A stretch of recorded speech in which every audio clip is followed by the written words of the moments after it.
Hi, I'm going to talk to you today about how to find a good personal trainer and things to look for. I offer ladies only personal training from my own fitness studio, which is near Clacton and Colchester. It's in a little village thought Asocum. So lots of people won't be able to come to me, and obviously I've got a limited amount of time and availability. So as well as offering online training programs and diet programs, you might be wanting to go to a personal trainer near you. So I wanted to give you some advice and tips on you know, how to find them and what to expect from a good trainer. So first off, you want them to be qualified, and this is really because they will then have insurance. If you have an injury or something like that, if you break something, you know, you just want to be covered. Apart from that, I have to be honest, say the qualification means shit. It's so basic. When I did my qualification, I only did mine 3 years ago. However, I'd been training for, at that point, I think it's 22 years. So I knew a lot about training. I was very informed about posture, how to get results, different types of training methods, both cardio and resistance training as well.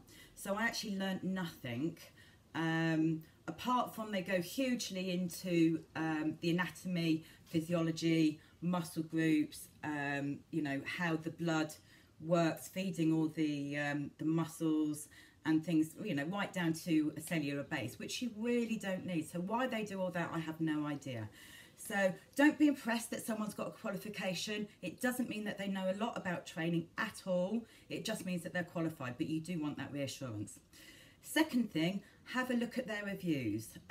Most personal trainers have a Facebook page or they have a website. You would expect their clients to be posting great reviews and raving about A, their results, and B, the trainer. If they're not, why not? So have a look at their reviews. Next, one thing that personal trainers should be doing is going through some medical questions with you, making sure that you haven't got any heart conditions, blood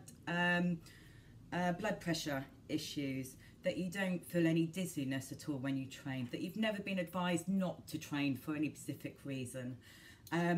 Specifically, they should be asking if you've got any, at the moment, or ever have had any lower back pain, because that is key, and that's going to change very much the exercises that you're given and how they watch your form.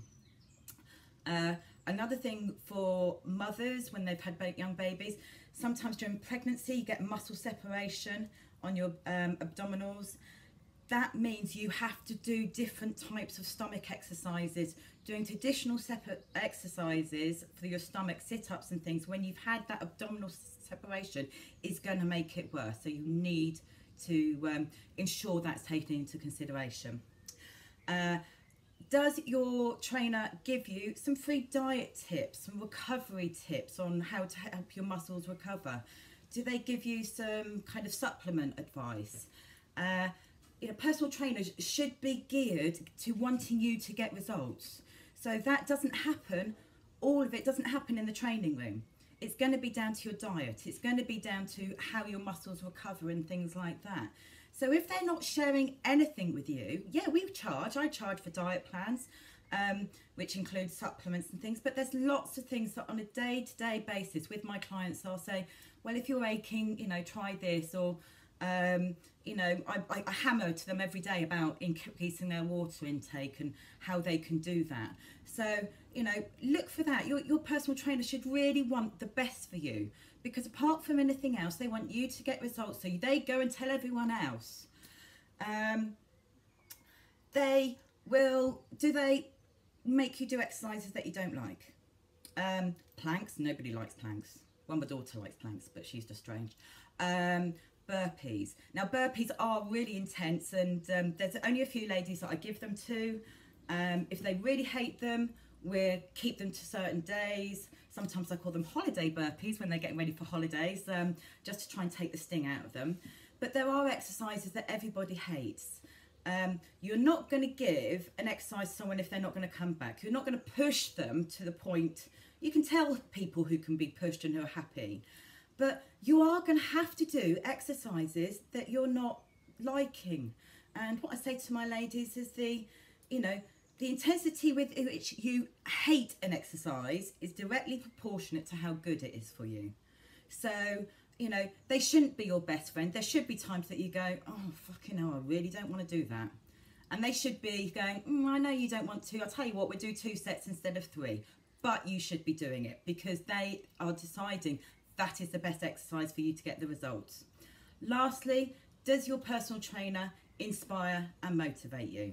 Are you looking forward to going there? You're not always going to be looking forward to going to your training session. Sometimes they're going to go, I really can't be asked. I'm really not in the mood for it. But really, there should be some kind of inspiration, some motivation there. And if there isn't, go find yourself another personal trainer. Hope that's all really been helpful for you and look forward to giving you some more tips and advice soon.